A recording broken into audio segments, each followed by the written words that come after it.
Bienvenidos a Inicia.do. Sigue nuestros episodios en Inicia.do.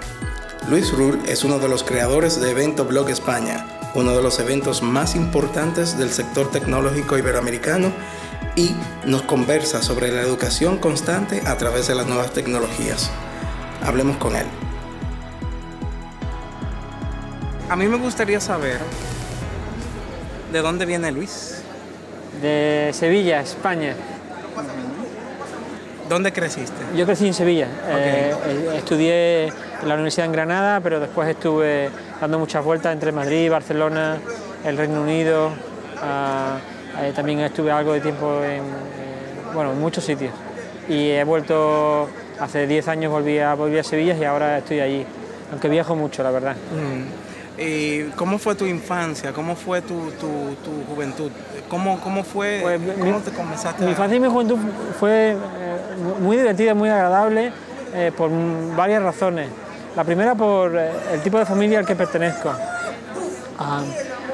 Son científicos, pero muy involucrados en su trabajo y en estar abiertos al mundo. Siempre hemos viajado mucho y con una actitud muy liberal, muy progresista, muy de conocer cosas y muy de tratar a la gente con respeto, educación, estar abierto a nuevas ideas y al mismo tiempo tener la capacidad de defender tus propios criterios. Y la otra razón fue la época en la que yo crecí. Yo nací en el año 73, tengo ahora 40 años y los años de mi infancia fueron muy buenos años para España. Llegó la democracia y los años 80 también fueron muy buenos para crecer en un país que salía de una dictadura. La libertad era un bien supremo, la diversidad, el respeto. Y todo estaba por hacer, todo era un país muy optimista y muy abierto a nuevas cosas. Entonces era un buen momento para crecer y para ser adolescente, porque el ambiente era muy propicio para olvidar las cosas antiguas, para hacer lo nuevo, todo lo que era rompedor, todo lo que era distinto a lo que era tradicional, se veía muy bien. Entonces para un niño, para un joven, eso es muy estimulante, porque es el centro, digamos, de la sociedad, porque los jóvenes pues, hacen las cosas nuevas. Ese ambiente propicio, tanto social como familiar que tú me mencionas, ¿dónde fue el momento particular de tu vida que tú tomaste la decisión de decir, quiero comenzar a recorrer mi propio camino con mis propias cosas y defenderlo con mis propios criterios? El momento en el que yo decidí tomar un propio camino fue muy claro para mí. Yo estaba trabajando en la universidad, estaba a punto de terminar la tesis, estaba haciendo cosas y en un momento dado me di cuenta que ese no era mi camino, que para ser el profesor, para ser el científico que yo quería ser, se necesitaba en esas circunstancias, en ese sitio, unas energías, un entusiasmo y un tiempo incluso del que yo no disponía. Yo me di cuenta que no podía ser lo bueno que yo quería ser con el entusiasmo y los recursos que yo tenía. Entonces me di cuenta que el mundo estaba cambiando. En el año 2005, 2004, 2005 empieza la revolución digital en España y me di cuenta que estaban haciendo muchas cosas y yo quería formar parte de ello. Entonces lo hablé con mi entonces novia, ahora esposa, y fue una decisión dura porque en España los profesores de universidad son funcionarios. Una vez que entras tienes un trabajo de por vida. Y bueno, no era seguro, pero ese era mi camino, y dar un salto y decir, bueno, ahora voy a hacer otra cosa. Yo no tenía experiencia en digital ni en internet, pero sabía que quería hacer algo, ¿no? Mi experiencia se limitaba a ayudar a algunas empresas a hacer blogs corporativos, blogs internos, sobre todo a análisis de procesos dentro de la empresa, y llevábamos un poco, ¿no? Pero era una cosa muy pequeña. Pero enseguida me di cuenta que eso era lo que quería hacer. Tú mencionas 2004, 2005, que salía España de la burbuja, como todo el mundo en ese entonces. cómo estaba España a nivel tecnológico en ese entonces y cómo fue que tú encontraste el momento necesario para decir, déjame yo arrancar aquí, déjame yo iniciar con esta iniciativa que yo quiero hacer. El aspecto tecnológico estaba muy efervescente. No había grandes dominadores ni grandes tecnologías que fueran absolutamente ganadoras, y entonces había muchas ganas de hacer muchas cosas nuevas. Y no solo en términos tecnológicos, sino en términos de uso. De repente había muchas cosas que se podían hacer porque había mucha demanda por parte de los usuarios. La parte de Internet que a mí me interesaba era la web social, los blogs emergentes, la capacidad para que todo el mundo tuviera un sitio para contar cosas. La libertad que eso generaba era imparable, que de repente tú no tuvieras que ser un gran medio con mucho dinero, con unas grandes plataformas, para tener un sitio donde contar al mundo lo que piensas, lo que haces, lo que vendes, cualquier cosa. A mí me apasionó. Entonces enseguida me di cuenta que el software libre era el camino adecuado para poder desarrollarlo, era el más rápido, el más potente, el que para mí tenía más visión de futuro. Y bueno, enseguida me di cuenta que me llevaba muy bien con los técnicos, que me complementaban. Que de hecho no todo el mundo se lleva bien con un developer, claro. Es bastante difícil, es una relación de lucha, muerte, el tú decir no, y el developer no te va a entender para nada, o te va a pensar o suponer que tú no estás en lo correcto. Bueno, a mí me encanta porque los buenos desarrolladores, yo también he tenido mucha suerte con mis socios desarrolladores. Los buenos desarrolladores les gusta resolver problemas. Si tienen una mente un poco más amplia, les gusta descubrir cuáles son los problemas, pero en general la clave está en hacerles ver que hay problemas relevantes, que se parecen a los que tú quieres y que hay que encontrar un punto medio en el que decidir cuál es el problema a resolver, ¿no? Y para mí es todavía más fundamental, y es algo que no todo el mundo se da cuenta, es que a los desarrolladores hay que tratarlos como a creadores. El desarrollo es una actividad creativa. El buen desarrollo, el desarrollo que añade valor a un proyecto. El buen desarrollador es alguien que hace algo absolutamente nuevo, no es alguien que replica cosas. Un buen desarrollador no es un ingeniero de sistemas que hace que la máquina solo funcione. No, un buen desarrollador es alguien que entiende bien cuál es el problema que tienen los usuarios e intenta encontrar una solución nueva, mejor, o intenta crear un producto nuevo. Esa creatividad es fundamental. Los desarrolladores no son máquinas, son poetas. Y eso es algo que, por ejemplo, muchas empresas le ha costado como implementar a lo largo de todo este momento, en la segunda década del siglo XXI, con el hecho de las nuevas tecnologías, que no se han adaptado, las empresas que no se han adaptado es quizá por esa parte, donde no le han dado el valor necesario al developer, al desarrollador. Sí, porque probablemente los jefes de proyectos, la gente que lidera, no se pone de parte de la tecnología, incluso en muchos casos ni siquiera de parte del usuario final, que es también otro de los grandes problemas. Se pone de parte de la empresa, hay que resolver esto, hay que hacer con este presupuesto, etcétera, etcétera. Para mí es fundamental que un desarrollador entienda, en parte, a qué usuario nos dirigimos, porque en último término tiene que saber a quién va dirigido lo que hace, qué función cumple lo que está programando. No tiene que ser únicamente una persona que sepa de las últimas tecnologías, que sepa cómo crear una buena web que cargue bien en muchos dispositivos, que sepa resolver problemas de escalabilidad, de rapidez, etcétera, sino que entienda el objetivo final de los proyectos. Tampoco conviene abrumarlos demasiado, tampoco tiene que tener una visión muy exhaustiva de todo, pero sí me gusta tratarlos con mucho respeto y que ellos encuentren la solución a los problemas. Pero la solución a los problemas no son automáticas, no hay una en la inmensa mayoría de los casos. Siempre hay muchas y siempre hay una mejor que otra.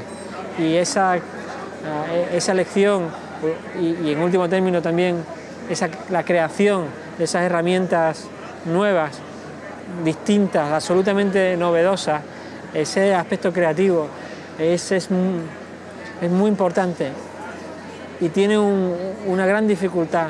Uno no puede ser creativo en un ambiente hostil o muy estresante o de mucha presión en tiempo, recursos, etcétera. No se puede barra libre, no se puede ser, oye, pues ponte a trabajar y ya. Pero la creatividad nace bajo condiciones no nace en condiciones de estrés muy alto ni de exigencia. Y sobre todo nace cuando hay una confianza y una responsabilidad, cuando el desarrollador se siente parte del proyecto, entiende hacia dónde va. Volviendo al contexto de España en el 2004-2005, y donde tú tuviste la oportunidad de visualizar un camino diferente y buscar alternativas de presentar la web o de darle al mundo que en España se estaba haciendo X cantidad de cosas. ¿Cómo fue que te surgió la iniciativa de EVE? ¿Por qué querías establecerlo junto con Benito y estos muchachos? José Luis también. ¿Cómo ustedes tres se conformaron para crearlo?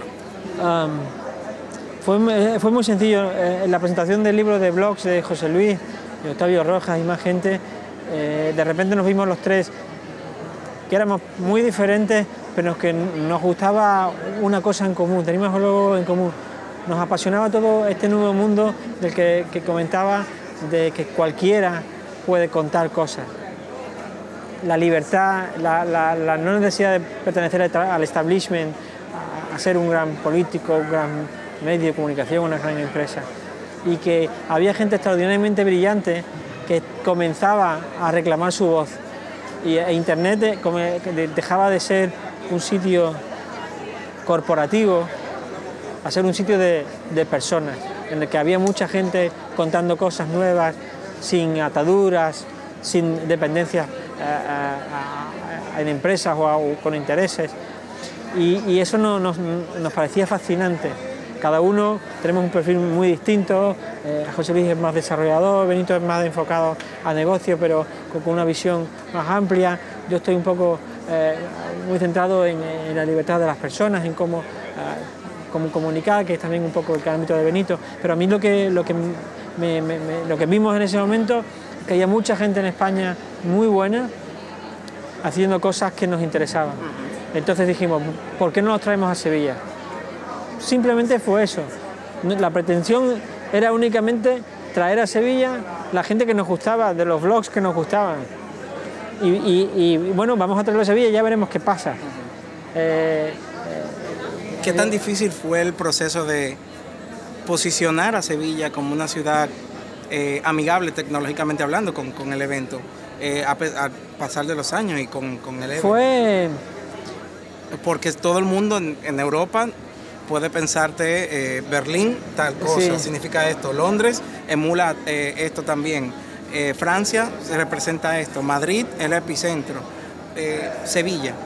Bueno, fue complicado, pero sobre todo fue de una forma muy consciente. Como te contaba, decidimos que queríamos traer a la gente que nos gustaba y con el dinero que disponíamos trajimos el máximo número. Sí. Al año siguiente conseguimos más dinero, pues más gente, un sitio más grande. No teníamos una agenda, no teníamos un pensamiento estratégico. Íbamos año a año. Cada año teníamos más recursos, cada año hacíamos más cosas. Es muy interesante porque no nació estructurado, sino no había ninguna formalidad en específico, como los hackers. O sea, al final comenzó siendo un espacio para todos y que todos se compenetraran e hicieran el evento suyo. Claro, y esa fue la gran sorpresa y el gran valor de EVE. Sí. La gente que viene a EVE, la comunidad alrededor nuestra, la comunidad nuestra, nosotros, la gente que organizábamos, a esa comunidad solo les ponemos el marco. Nosotros ponemos un sitio en el que la gente puede hacer cosas y la gente toma EVE como propio. Las conferencias son para nosotros muy importantes, pero nos dimos cuenta que para nuestra comunidad era tan importante eso como verse, salir, tomar tapas, y que lo usaban como el fin de semana, un fin de semana al año para verse con los amigos de internet. Un año se pasa uno interactuando con la gente en internet, pero lo hace digital.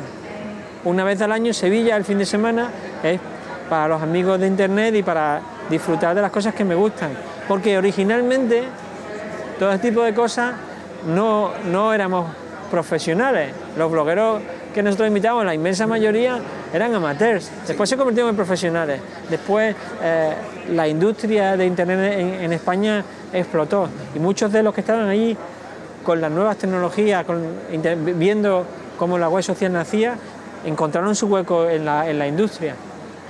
Pero ese espíritu de fin de semana para pasarlo bien, ir a conferencias, aprender cosas, pero para estar con los amigos de internet y discutir, aprender los unos de otros de una forma informal, eso fue una sorpresa y para nosotros una garantía de que el evento funciona, sobre todo porque la gente lo toma como propio, con las ventajas y los inconvenientes que tiene. Las ventajas obviamente es que es algo propio, y la gente va a venir todos los años y la actitud es muy positiva. Lo negativo es que como son gente, en muchos casos creadores de contenido, gente que está en internet, la web social muy fuerte, tienen una mala costumbre. Tienen la mala costumbre de decir lo que piensan. En voz alta, sin vergüenza, y lo dicen sin ningún pudor. Exacto. No, esa es su forma de ser. Exacto. Eso es un gran riesgo. Si metes la pata, te lo van a contar. Lo bueno es que al tomárselo como algo propio, para nosotros tener una información sobre lo que la comunidad quiere es muy sencillo. Preguntamos y ellos están acostumbrados a decir lo que piensan, a decir lo que quieren. Entonces para nosotros la construcción de EVE es mucho más sencilla que en otros ámbitos, porque tenemos una información muy directa, muy sincera, muy fácil de entender, y tenemos un feedback directo. Entonces muchas veces, incluso cuando cometes errores, te vas enterando a tiempo real, y eres capaz de resolverlo, ¿no? Claro.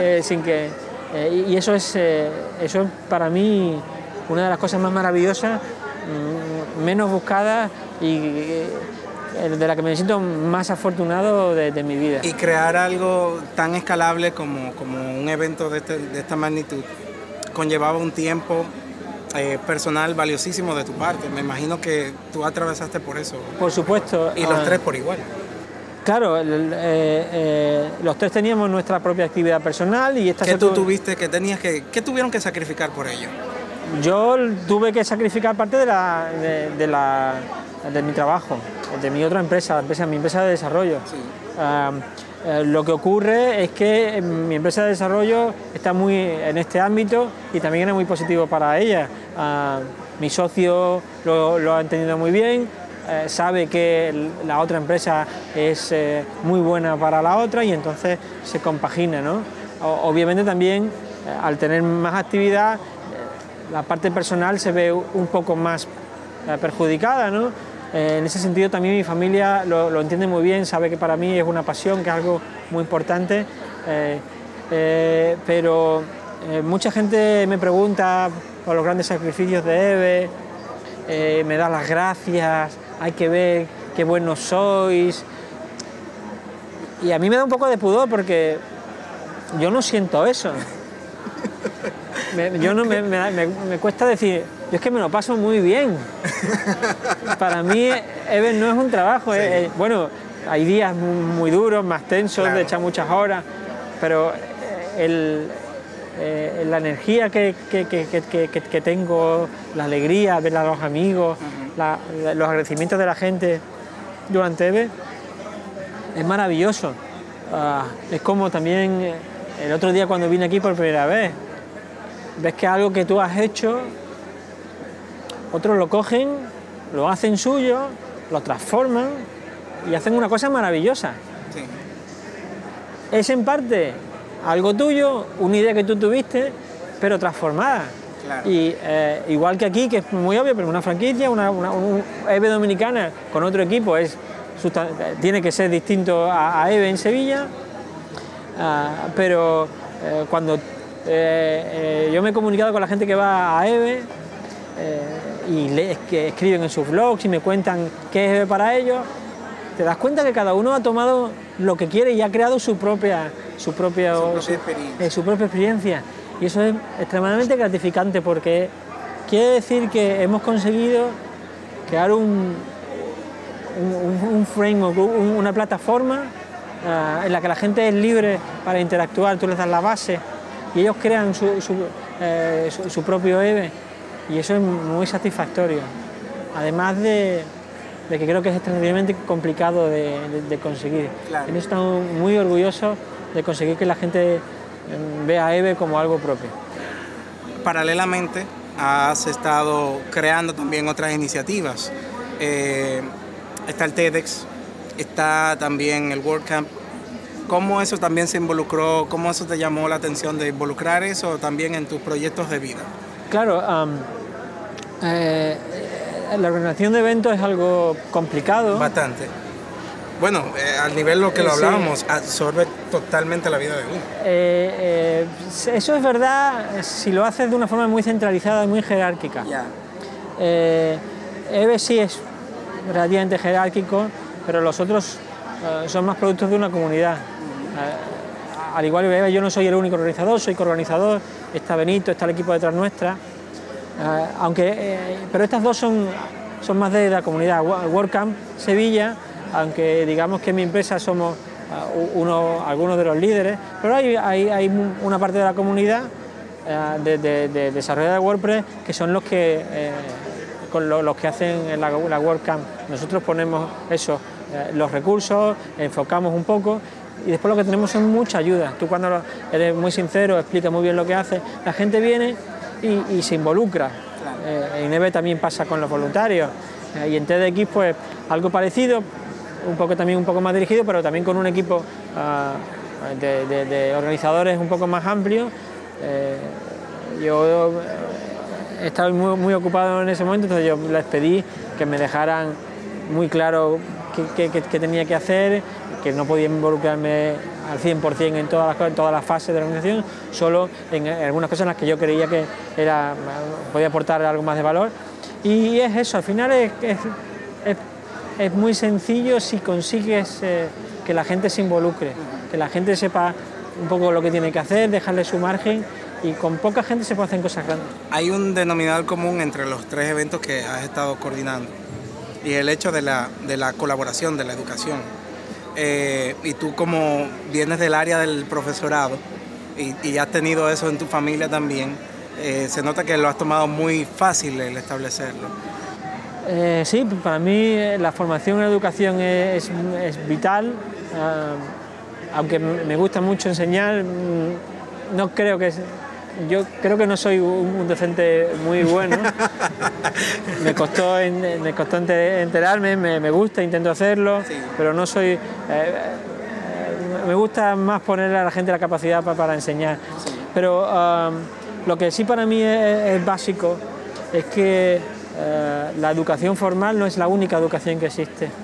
Siendo básica, hay un montón de cosas más que se pueden hacer, hay un montón de gente que puede enseñar muchas cosas, mucha gente que a priori no cree que tenga algo que contar, algo que enseñar, pero sí lo tienen, y hay mucha gente deseando aprender muchas cosas muy distintas, y la educación formal todavía no ha llegado a lo que es la web en sí, porque por ejemplo, en parte de la educación formal no ha establecido muchas de las pautas que están pasando. En los últimos 5 años, el último lustro ha sido bastante rápido, tan rápido, que la educación formal no se ha adaptado a eso. No. Y me imagino que en España tampoco. Bueno, con la parte de los cursos de Community Management y todo lo demás. En eso no voy a entrar. No, lo que sí ocurre es que, aunque no se ha adaptado, sí. Tampoco los alumnos han querido que se adaptara y tampoco la sociedad que lo haga. Y tampoco lo veo absolutamente imprescindible. Voy a explicar por qué. La educación formal tiene que dar las herramientas para que tú después seas capaz de aprender. Sí. La tecnología, la sociedad, los conocimientos van a crecer de una forma cambian de una forma tan rápida que es muy complicado para organizaciones educativas seguir el ritmo, ¿no? Sí. Entonces probablemente también con una gran explosión que hay en contenidos educativos en Internet, la clave de la educación formal para mí es dar las herramientas básicas para aprender. Por ejemplo, los desarrolladores. Las escuelas de informática probablemente no sean capaces de enseñar muy bien el último lenguaje que está de moda o la última base de datos, tipo de base de datos, etcétera. Pero si forman a los ingenieros informáticos en las bases de lo que hay, cómo funciona una base de datos de forma genérica, cómo se estructura un pensamiento algorítmico, cómo se puede optimizar cosas, que después tú los puedes aplicar a este lenguaje de programación que hay ahora o el que venga dentro de 10 años. Las bases siguen siendo... O el que venga dentro de 6 meses. O dentro de 6 meses. Y por eso la discusión sobre la actualización en muchos términos creo que es un poco errónea. Creo que habría que centrarse en dar las bases para aprender, la capacidad de aprender cosas nuevas. Todo lo demás va a cambiar, los recursos van a estar disponibles y simplemente hay que tener la capacidad para hacerlo. En ese sentido, estoy más preocupado por la poca adopción de las nuevas tecnologías en los procesos de aprendizaje, en las herramientas que usan para aprender, que en los propios contenidos. Me explico. Para mi hijo tiene 4 años. A mi hijo le encanta muchas veces, cuando hace ya tiempo nos poníamos a ver vídeos en YouTube, él y yo, ¿no? Y a él, poco a poco, lo que le gustaba era ver los vídeos de números. Sí. Los buenos vídeos de números están en inglés. Exacto. Que eso es lo que me ha pasado con mi hijo, tiene 3 años y la mayoría de los mejores videos pasa con eso, que son en inglés, es muy difícil conseguirlos. Y si los consigues tiene que ser por cable o por televisión interactiva, pero no puede ser así. No todo el tiempo mi hijo está expuesto a una pantalla con cable. ¿Me comprendes? Claro. Pasa igual. Pues los vídeos de YouTube, los buenos vídeos de YouTube de números están en inglés. Mi hijo aprendió los números en inglés. Y lo aprendió, es que le encantaba. No, quiero verlo otra vez. Y las formas, y todavía en la escuela todavía han empezado ahora con los números. Están por el número 3. Él hace un año que cuenta hasta 40 o 50 y desde hace 5 meses pasa de 1000. Conoce los impares, los pares, pero de una forma muy natural, por ver vídeos que a él le gusta. Pues cuando se aburre, pues quiero ver Mickey, pues vemos Mickey, o quiero ver otras cosas. Es impresionante, y se ven a Dora la Exploradora o Bob el Constructor, todo. Pero esas herramientas, esos vídeos de los que te contaba, en las escuelas no lo están usando. No. Y eso es lo impresionante, porque todos los niños están expuestos a eso. Claro, yo creo que es fundamental que los profesores sean muy buenos. Es lo más importante. Un buen profesor enseña a los alumnos. Un mal profesor no hay nada que hacer, por mucha tecnología que tú pongas. Pero creo que hay muy buenos profesores que olvidan que hay muchos más recursos allá de los que ellos han usado siempre. Y creo que es una pena que muchos vean la tecnología como algo agresivo, algo negativo, cuando en realidad es todo lo contrario, es inclusión, es adopción. La clave está para mí que esos buenos profesores sepan integrar en su forma de trabajar, que yo no quiero cambiarla. Creo que los buenos profesores saben muy bien cómo educar, pero me gustaría que usaran otro tipo de contenidos, que los hay disponibles, que ya no es como hace mucho tiempo, que tenías que pagarlos.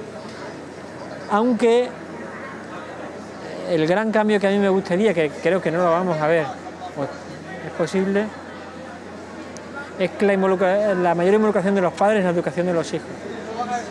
Yo quiero ser un aliado del profesor de mi hijo y creo que puedo serlo de una forma más efectiva usando más tecnología. Obviamente el profesor de mi hijo no puede estar reunido todos los días con los padres de los 20 y tantos compañeros de mi hijo. Pero sí hay tecnologías que lo permiten. Pero puede haber tecnologías que permiten que mi involucración en la educación sea más sencilla. Exacto. Bueno, es un tema ahí bastante complicado, y bastante de mucha tela donde cortar. Yo tengo muchísimas ganas de hacer cosas en ese campo. Exacto. Volviendo al EVE, luego de su impacto en España, ¿cuándo toman la iniciativa de que EVE tiene que exportarse? ¿Cuándo ven ustedes que tienen la posibilidad de decir vamos a darle vueltas al mundo y decirle más que España vamos a involucrar al mundo entero? Bueno, casi desde el principio, desde el segundo año, cuando vienen algunos amigos latinoamericanos y nos dicen, oye, esto hay que hacerlo en mi país. Al principio lo vemos como un poco, nosotros estamos pensando únicamente en el año que viene, en cerrar las cuentas en hacer cosas, pero siempre ha estado ahí, ¿no? Y cada año estamos más convencidos de que había que hacerlo, que había que elegir el momento adecuado, que teníamos que tener el equipo de EVE adecuado para poder afrontarlo, y que teníamos que encontrar el equipo en el país en el que lo hiciéramos también adecuado. Elegimos un modelo de franquicia y bueno, dentro de las opciones vimos que Dominicana y la oportunidad que nos brindaban era la correcta, con un equipo aquí equilibrado, con un respaldo bastante grande, gente seria, profesional, integrada en la industria. Y bueno, lo más interesante es que sea en Dominicana, pero Latinoamérica, si nos vamos al contexto, hay países donde es mucho más grande la penetración, hay una industria mucho más cubierta, elaborada. Estamos hablando de ciudades como Ciudad de México, Chile, estamos hablando de Buenos Aires, de Brasilia o Sao Paulo o Caracas o Bogotá, pero ¿por qué Dominicana? Bueno, por eso, porque encontramos por casualidad al equipo adecuado para hacerlo, por la intención, por la voluntad, por el objetivo de que el primero tiene que salir muy bien.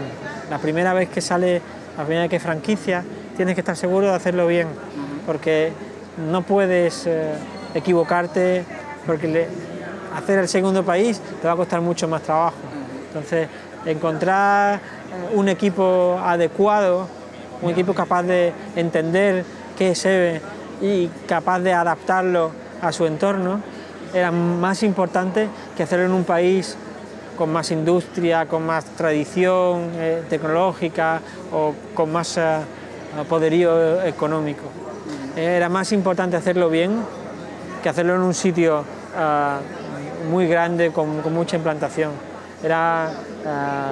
Hemos tenido mucha suerte, creo que hemos acertado y nos ha ayudado a dar el primer paso, y ahora a partir del lunes empezamos recuerda eso, ¿a partir del lunes o comenzamos? A partir del lunes empezamos a buscar el país y el equipo adecuado para hacerlo. También tenemos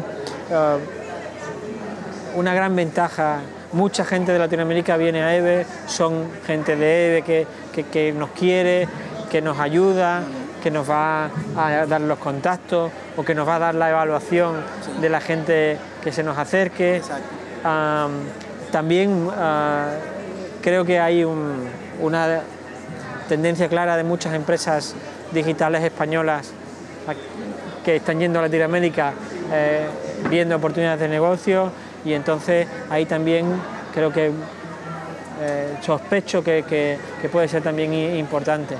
Pero a mí me apetece mucho, yo ya estoy trabajando con varias posibilidades, estamos contactando y bueno, ahora estamos viendo qué se puede hacer, porque ya después, hablando de MECU, de mi empresa de desarrollo, yo estoy trabajando con gente por toda Latinoamérica, freelance básicamente.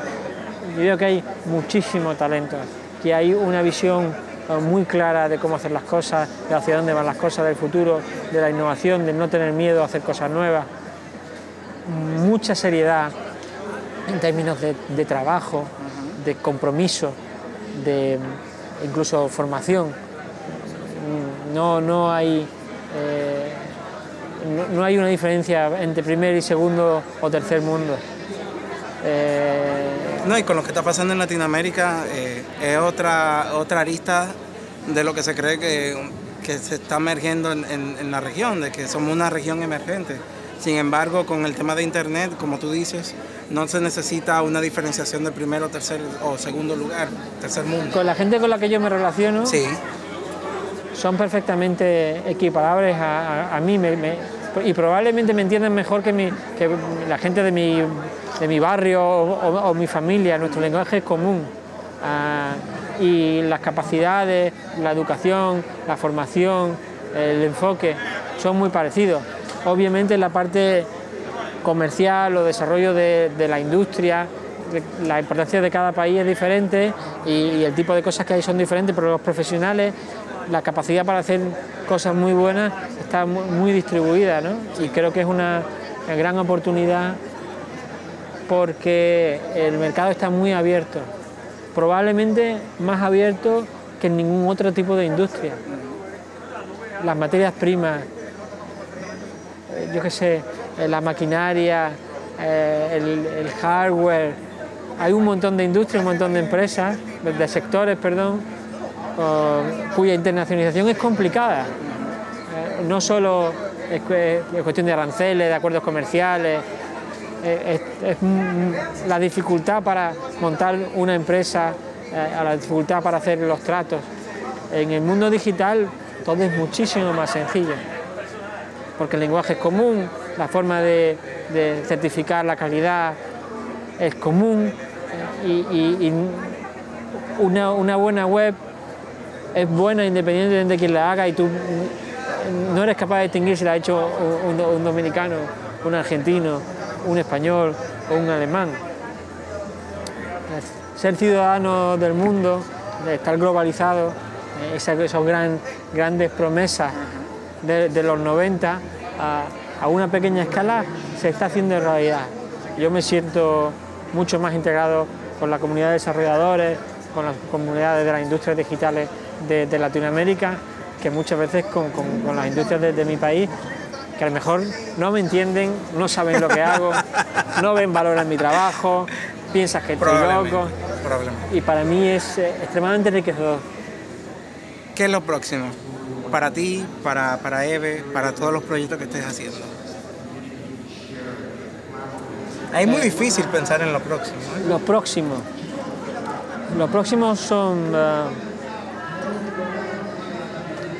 datos y hardware personal, la Internet de las cosas, el ver a las máquinas como algo que realizan acciones para ti, no solo con información, no solo dándote información, no solo comunicándote con otras personas, sino que recopilan información que te permite a ti tomar decisiones para determinadas cosas.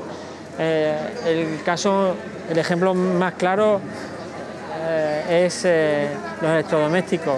Un frigorífico que te dice qué tienes que comprar, o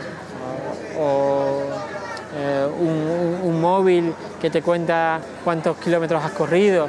Claro. Eso es sencillo de ver, pero desde mi punto de vista va a ser mucho más amplio. Vamos a tener máquinas recopilando datos sobre nosotros, evaluándonos y dándonos sugerencias en muchísimos ámbitos. En los coches ya se ve de una forma muy sencilla, pero en muchos más está por ver. Y es apasionante porque hay muchas posibilidades, muchos posibles errores, pero también hay mucho que ver. Y creo que todavía nos queda mucho por avanzar en la comunicación interpersonal, en atraer a la gente no como consumidores de contenido, sino como creadores.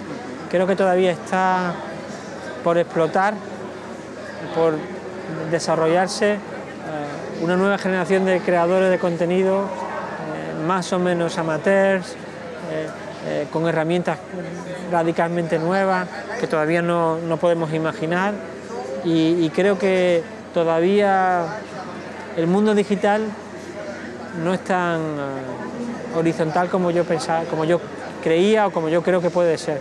Todavía hay muchos más consumidores de contenido que creadores. Sigue siendo una forma muy horizontal de ver las cosas, es una estructura muy horizontal en la que hay algunos que crean y muchos que consumen, y creo que todavía queda mucho por avanzar en ese sentido, porque sigue habiendo mucha gente muy buena con cosas que contar distintas. Todavía queda mucha gente por darse cuenta que tienen algo de valor dentro de sus cabezas, dentro de su creatividad, y que solo tienen que dar el salto, que van a encontrar a alguien que lo aprecie. Con el EVE, ¿qué es lo próximo? Con el EVE, lo próximo es... el EVE lo próximo es más emprendedores, más contenidos profesionales. Porque curiosamente EVE ha pasado por casi, vamos a decir, ya casi van a ser casi una década, en donde ha estado en muchas evoluciones. Primero fueron los blogs, luego el social media, en la parte de contenidos, y ahora las aplicaciones, la parte móvil, y ahora lo que venga, sí. Y la parte de emprendedores. Pero EVE tiene un núcleo, unos valores, una actitud específica a la que se van añadiendo, uniendo todos estos. Sí. El común denominador es la pasión por el uso ciudadano de las tecnologías. Originalmente eran los blogs, que era el primer gran uso de las tecnologías sociales por el gran público. Había algunos, los foros, había cosas un poco antes, pero la gran generalización. El social media sigue siendo la utilización de la tecnología para que la gente haga cosas, consuma cosas, diga cosas. Las aplicaciones, la internet de las cosas, usos de los ciudadanos, de los consumidores, de la tecnología, no lo que las grandes corporaciones o los creadores de tecnologías deciden que hay que hacer con las cosas. Sigue siendo muy apasionante, sigue siendo una gran fuente de innovación, cómo los usuarios hacen propio y modifican el uso de la tecnología. Eso va a ser común, va a apasionar a mucha gente durante muchísimo tiempo, porque es el uso de la tecnología, no el diseño de la tecnología, no la producción de la tecnología, no el rumbo que alguien quiera darle a la tecnología, sino cómo los ciudadanos la adoptamos y la cambiamos siempre que podemos. Eso no cambiará.